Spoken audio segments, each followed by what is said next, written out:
اگر آپ پسند کریں تو میں گزارش کر سکتا ہوں، کیونکہ یہ بھی فتنہ ہے نا کہ لوگ ناراض ہو جاتے ہیں۔ میرے پیارے بھائی جب خطبے میں آتے ہیں تو 3 باتوں کا خیال رکھتے ہیں۔ آپ غصہ نہ کیجیے گا، کر بھی لیں گے تو حرج کوئی نہیں ہے، غصہ چھوڑ دیں گے تو جنت کی بشارت بھی ہے، کر لیں گے تو اپنے نقصان کریں گے۔ جب خطبہ شروع ہو جائے، دنیا کی کوئی ہستی آتی ہے، نہ اس کے استقبال کے لیے جائیں، نہ کسی اور کام کے لیے جائیں۔ آپ شرعی طور پہ اس بات کے پابند ہیں کہ سب کام چھوڑ کے آپ اس وقت اللہ اور اس کے رسول کی بات سنیں۔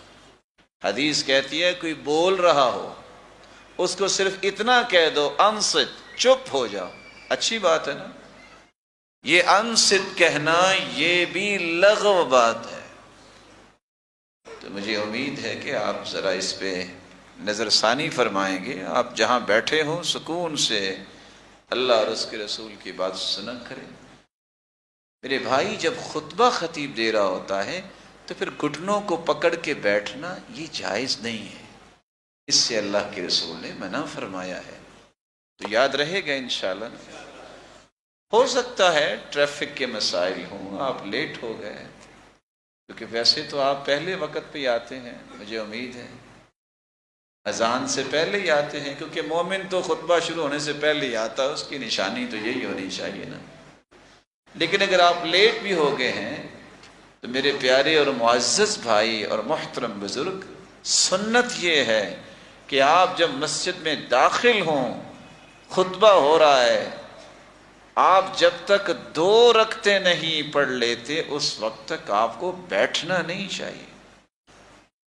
سلیک الغطفانی رضی اللہ تعالی عنہ، کیا نام میں نے بولا ہے؟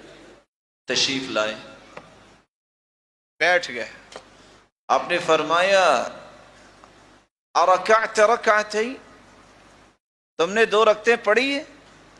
کہا وہ تو میں نے نہیں پڑھی۔ فرمایا قم فصل رکعتین، اٹھو پہلے 2 رکعتیں پڑھو پھر بیٹھو۔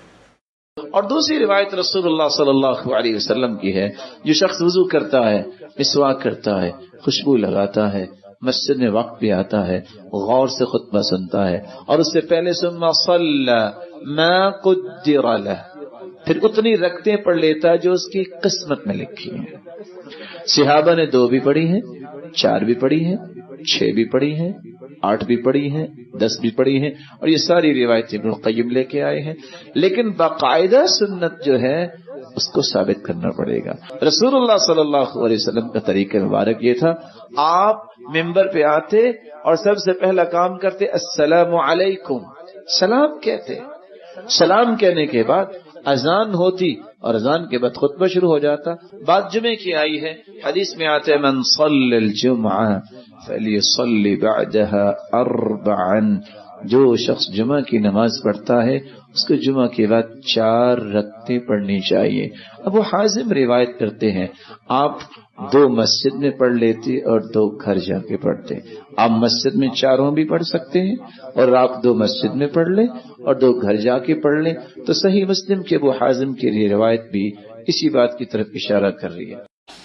میرے بھائی یہ تربیت کی بات ہے، غصے کی بات نہیں ہے کہ مجھے اتنا ادب تو آنا چاہیے کہ میں اگر مسجد میں آیا ہوں تو مجھے کیا کرنا ہے۔ ہم کس چیز کے انتظار میں ہیں؟ کتنے کو اور بڑے ہونا چاہتے ہیں؟ ہماری زندگیاں کتنے کو ہیں؟ ہمیں اللہ کے قریب ہونے کی کوشش کرنی چاہیے۔ ہم قبر کے قریب ہو رہے ہیں، اس سے پہلے اپنے رب کے قریب ہونا چاہیے۔